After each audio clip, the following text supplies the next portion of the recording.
Instead of coming out to everybody and saying, okay, everybody, I got this great plan. These guys own the land already. These guys are capable. These guys are willing to, like, pay DC fees and permitting fees and application fees. And we're not even giving them a break. We're just allowing them to build on this land. This episode is brought to you by shrubs.me. Can we talk about something, Darryl? Can we talk about something? Everybody talks about change. They say, I want change. I want there to be improvements in my services. I want there to be improvements in the quality of life. I want to make Canada better. Oh, but you want me to do something? No, I don't want to do anything. As soon as any change comes forward, it's like this huge amount of noise comes in from, is it like left and right? Is it like the have and the have-nots? I have no idea. But everybody just starts complaining. Because there is no change. There's just the want for change and the need for change, but there's no effort made by most people, because the people that actually need to make the effort, they have agendas, TK. They have their own agendas, and like they don't really listen too much unless it helps their agenda. And when we talk about like politics, I mean, you don't get reelected if you try to make the necessary changes in order to, better the population. You have to sort of like tippy-toe around everything to keep everybody happy.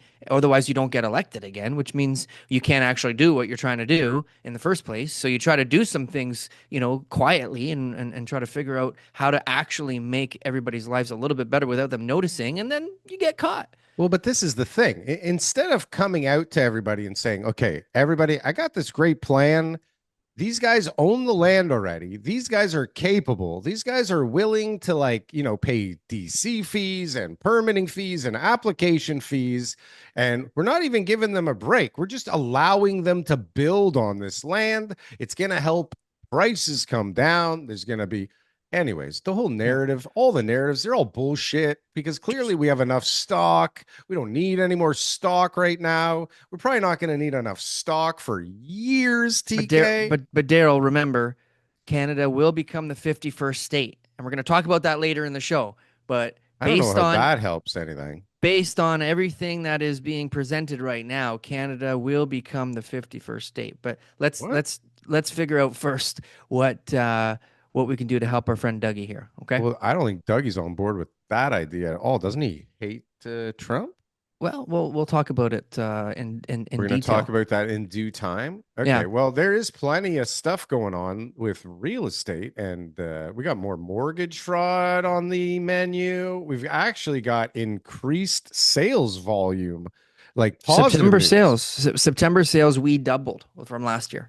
Our team did last year? Double the sales in September than we did in September 2024. How does that compare to the rest of the realtors? Sales were only up a couple points in September from last year, but it was the best month since January overall for sales. And yeah, interest rates might have had a factor there. People are a little bit more optimistic, but my experience is, and based on, looking at our listings and why they were selling, is because sellers' expectations came down. So it wasn't like they got more money. Yeah. It wasn't like they were all of a sudden, faced with multiple offers and everybody was, super happy with the results. It was because they were like, you know what, maybe I'm not going to get my price. What's the market telling me? Hey, I'll accept that offer now, and then they're going to move forward. But another trend, a very growing trend that I'm experiencing and that I'm hearing all over the board, is the I didn't accept that offer a couple months ago and now I regret it syndrome.